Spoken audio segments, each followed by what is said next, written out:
আসসালামু আলাইকুম। টেকো স্পিকন 7200 mAh একটা ইনভার্টার।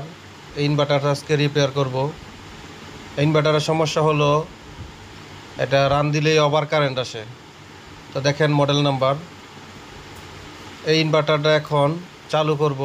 তো দেখেন এটা রান বাটনে চাপ দিলেই ওভার কারেন্ট আসে। এই যে দেখেন রান বাটনে চাপ দিলাম আর ওভার কারেন্ট আসছে। তো চলেন দেখি এটা আজকে কীভাবে ঠিক করা যায়। তো এত বড় ভিডিও তো আর কেউ দেখবে না, এটারে আজকে আমরা ফাস্ট ফরওয়ার্ড করে স্পিডে চালু করে দেই। তো এটার আমরা খুলতেছি, আপনারা সাথেই থাকেন, দেখেন কিভাবে এটা খুলে ঠিকঠাক করতে হয়, কিভাবে কোন জায়গায় কাজ করলে এটা ঠিক হয়। আপনারা সাথে থাকেন, দেখেন।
দেখেন মূলত আমার এই ইনভার্টারের সমস্যা ছিল, আইজিবিটিটা শর্ট ছিল। তো এই যে আইজিবিটিটা আমি চেঞ্জ করলাম এবং আইজিবিটিটা চেঞ্জ করার পরে আমার কাজ শেষ। যা যা চেক করার ছিল সব কিছু আপনাদের সামনেই চেক করলাম। তা এখন পাওয়ার দিব, পাওয়ার দিলাম। পাওয়ার দেওয়ার পর দেখি আসলে কি হয়, রান দিলে রান হয় কি না। তো রান দেওয়ার পরে বুঝতে পারবো আসলে সব কিছু ঠিক আছে কি না।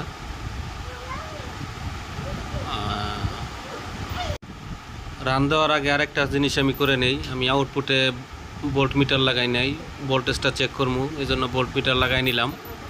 এখন রান দিয়ে দেখি আসলে চালু হয় কি না। যদি সমস্যার সমাধান হয়ে যায় তাহলে আর আবার কারেন্ট আসবে না এবং আউটপুটে ভোল্টেজ দেখাবে। তো রান দেই, ভোল্টেজ মিটার লাগানো আছে, 2 ফেজ লাগানো আছে। রান দিলাম, রান দেওয়ার পর হ্যাঁ ভোল্টেজ ঠিক হয়ে গেছে। সুতরাং আমার ইনভার্টারটা কমপ্লিট হয়ে গেছে। আপনারা যারা আমার সাথে ছিলেন আমার চ্যানেলটা সাবস্ক্রাইব করে দিবেন এবং ফেসবুকে দেখে থাকলে ফলো দিয়ে দিবেন। এরকম ভিডিও সামনে আরও আসবে। ধন্যবাদ সবাইকে।